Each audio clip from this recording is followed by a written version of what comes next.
Oh, hello there. If you're a horror fan, in this day and age, sometimes life just simply comes down to a really good story. And we invite you to hear those stories. We call them Tales of Horror. And they're available right now for you. Hello there. It's written that children should obey their parents. But seldom do people read a little further down. If they did, they would find a verse that admonishes the reader that parents should be careful not to provoke their children to anger. Tonight we're going to explore that in our next story. A story about a son who is going to drive home a very cutting point about how he feels he's been judged unfairly. A story about a son's disturbing thoughts and wicked desires turned into evil actions. In A Son's Rage. James, my mother's voice roared through the whole house, bouncing off the walls. What was she mad about this time? Something stupid, I thought. Get your ass down here. Letting a sigh escape from my lips, I trudged downstairs to face what punishment she had for me. Was it going to be hair-pulling or frying pan to the face? I wouldn't know it. It always caught me off guard, even though I had expected it. My fingers slid against the railing to the stairs, thinking of how smooth it was. I looked everywhere but my mom, even though I wasn't staring into those soulless eyes of hers. I knew she had anger written on her face. I couldn't remember the last time I seen a real smile there. Not the fake one she puts on when guests are over. Only if they knew of the evil that lived in that woman. Maybe they'd take me away, put me in a better home. That'd be nice. Looking down at my bare feet, they seemed much more interesting than dealing with my mom. I looked up for a second, stared into the eyes of the woman that stood before me. The woman I called Mom. She didn't deserve that title. She wasn't much of a mom. What mom puts down their son every chance they get? Her eyes pierced through me for a split second. Fear struck through me. I quickly pushed away that emotion. No longer would I be afraid of her. Soon all worries of this terrible woman would be gone, and I'd be put at peace. I got a call from school today, she managed to say, through her clenched teeth. Her hands curled into fists. I took a step forward to show that she couldn't make me cower in fear any more. And? I asked. I had no idea what in the world she was talking about. If this was a cartoon, steam would be coming out of her ears right now with sounds of a train accompanying it. They said you weren't in class today. She took a step forward without any hesitation in her body. She wasn't going to win this war.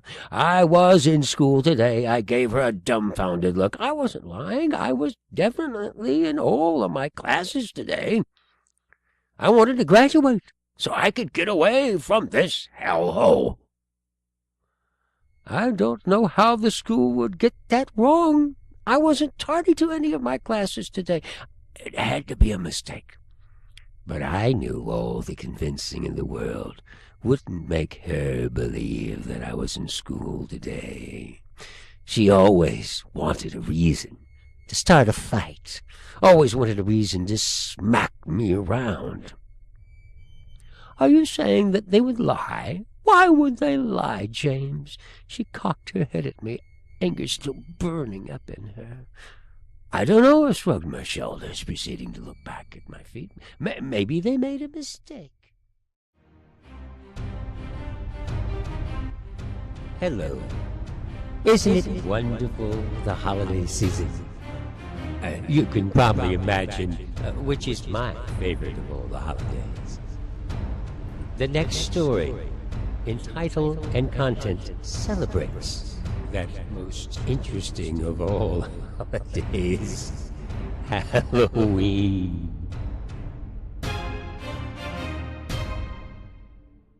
Paul stumbled over nothing, trying to make his way over to Leilani, who was talking to her friend Savannah.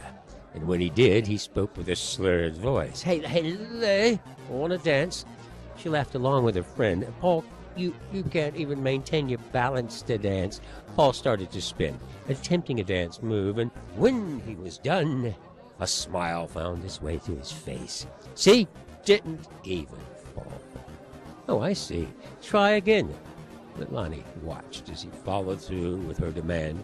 He fell to the ground within the first few seconds of trying to dance. Oh, yeah, you're too plastered, she smiled. Oh, you're so mean to me, Paul frowned. He pretended to cry. You're lucky I don't tell everyone about our secret relationship, he wiggled his eyebrows. Her eyes widened. We do not have a secret relationship, she exclaimed. That's not what I'll tell everybody. Leilani smacked on his arm and he rubbed it. Ow, I was just kidding. Leilani looked at her phone for the time. It's almost 2. I need to be heading home anyways. I'll walk with you, Savannah spoke up. Can I crash at your house? I don't feel like dealing with my boyfriend. He's been in a bad mood all week. Go ahead, Leilani. And turning to Paul, who had a pouting lip. See you tomorrow, then. Well, technically, later today. Well, why wasn't I invited to the slumber party, he asked. Come on, then. If you want to stay at my place, Leilani motioned for him to walk with him. All 3 of them walked out of the house of loud music, drug-costumed people, and smells of barf and food. The atmosphere outside was different. The air was fresh. The night was quiet, with the occasional car passing by them as they walked to Leilani's house. The trick-or-treaters were already inside, probably gnawing away at their candy. Well, okay, if you could choose between being a destructive, tiny rhino or a huge, nice hamster, would you rather be? Savannah asked both of her friends. Leilani thought about it before answering. A huge, nice hamster. A destructive, tiny rhino, Paul piped up. What kind of destruction could you accomplish being tiny? Leilani laughed at his answer. He shrugged his shoulders. Oh, you could bite your toes off. Try walking after that, he smirked. You're a dork. Leilani ruffled his curly hair. And you're jealous, he said back. Jealous of what? My rhino, he said as if it were obvious, even though you don't want to admit it. Please, my hamster could crush your rhino. The 2 engaged into a less than serious conversation about why their choice was better, only leaving Savannah with regret for asking the question in the first place. Oh, guys, Savannah tried to break up their conversation. No, I'm telling you, Roderick, the rhino is so much better than your hamster. Paul didn't seem to hear Savannah try to speak to them. Guys, she tried again. Leilani spoke up this time. You named your rhino Roderick? That's even dumber than you thinking your rhino is better than my hamster. She laughed. Oh, my rhino is? He was caught off by Savannah. Guys! She screamed to get their attention.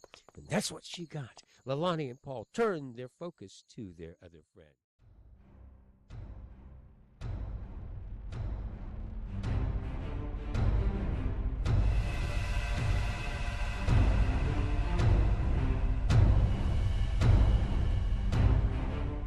It's that dark, stormy night you've heard so much about. And you're home all alone. Who to depend on? Who to give you the fortification and courage that you need? Why, it's your BFF. Your best friend forever. And tonight, we're going to examine the idea of friendship. Especially the type of friends you need to stick by you if you're home alone.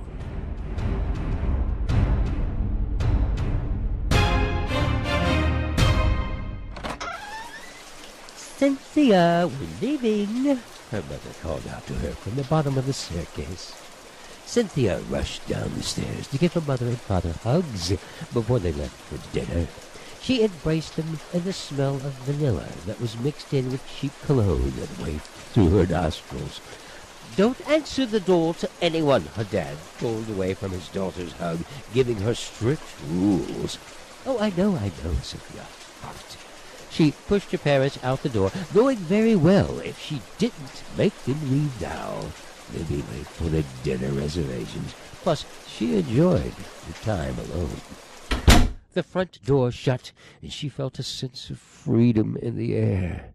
She could turn the music up as loud as she wanted, dance anywhere without any interruptions. The excitement she felt was building up in her. She raced up the stairs at a track runner's speed, jumped onto her bed. Cynthia switched on the radio, changing it to her favorite station. Dancing around to the songs that played, she danced like a fool. Not a care in the world because no one was around to judge her. She would never have the guts to dance in her room at her parents' home. A high-pitched bing noise came from her laptop. She turned down the radio a bit, sitting on her bed before opening the laptop.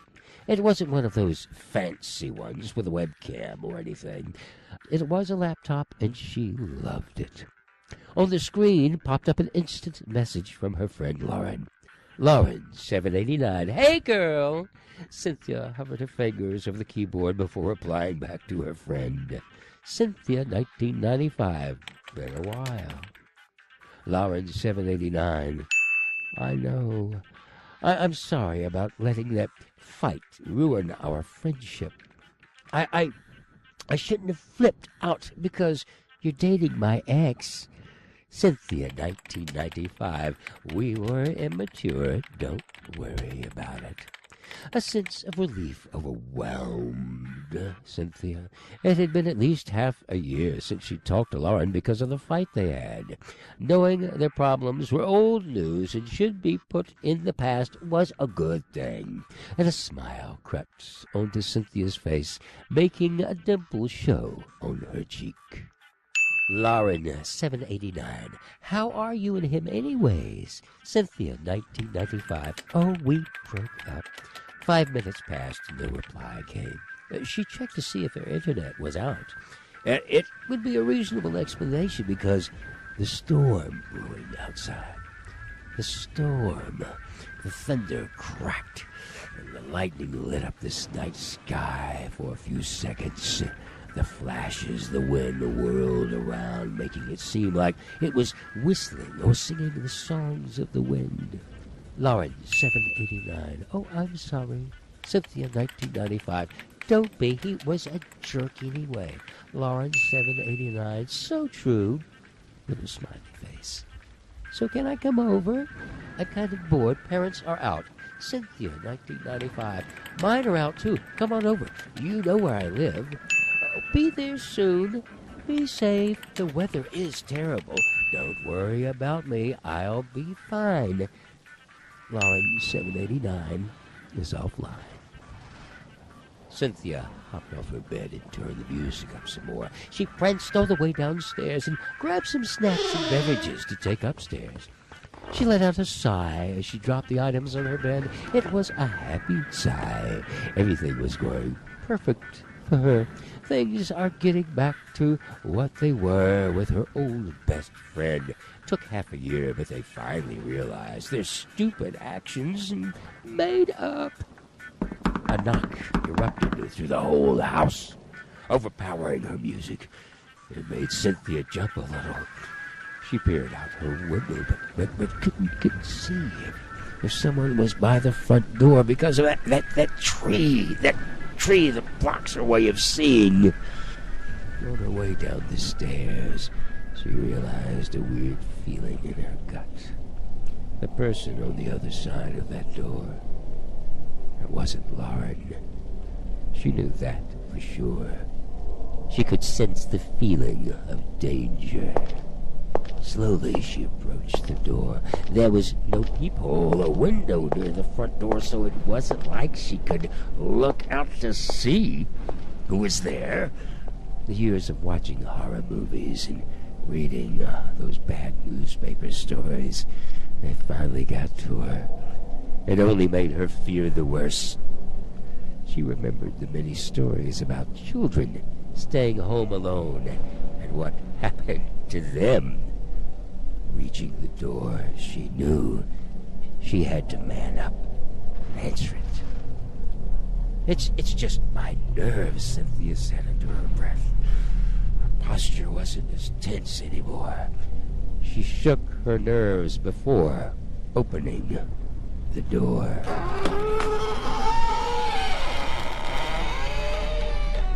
A stranger appeared in front of her, dripping wet from the rain. His facial features hard to make out due to the darkness, but the lightning helped a little with some of them. He had many wrinkles in his face, probably from years of frowning. He had clothes like a homeless man. He had a weird vibe about him, but she pushed it off as her nerves. "Can I help you?" she asked the strange man, with a tone that showed no fear or nervousness. Good girl. He just walked away without saying anything. Cynthia walked inside, closed the door. No more answering the door tonight. Her thoughts swayed so much she barely noticed that her heartbeats were thumping in her chest like a bird trying to beat itself free from its cage. Her heart was the bird and her chest was the cage. Keeping that heart from bursting out, she made sure to lock the door before heading off to her room. Walking up the steps, the weird feeling she felt, it didn't go away. It stayed in her like a sickness. The more she ignored it, the worse the feeling got. Her room was like a sanctuary for Cynthia. Just walking